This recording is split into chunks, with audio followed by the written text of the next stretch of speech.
Oui, exactement, Lucas. Ce mercredi, lors d'une réunion au Parlement israélien, la Knesset, des représentants de Twitter et Facebook, mais aussi les géants américains Google et chinois TikTok, ont participé par visioconférence à un plan proposé par la ministre israélienne de la diaspora, Omer Yankelevitch, un plan de lutte contre l'antisémitisme sur les réseaux sociaux.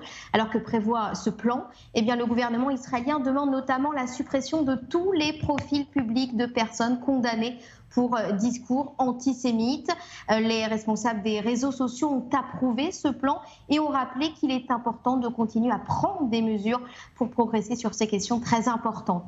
Et puis ce rapport appelle également les réseaux sociaux à adopter des définitions claires du discours de haine, notamment celle de l'IRA, l'Alliance internationale pour la mémoire de l'Holocauste sur l'antisémitisme.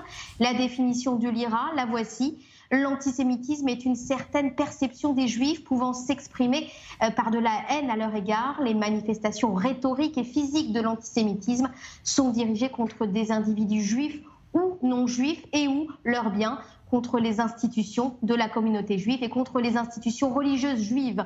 À ce propos, eh bien, il y a quelques jours, le Conseil de Paris a adopté la définition de l'IRA qui établit donc ce lien entre la haine d'Israël et l'antisémitisme, une décision saluée par l'ambassade d'Israël en France, Paris qui est d'ailleurs la première capitale européenne à adopter la définition de l'IRA.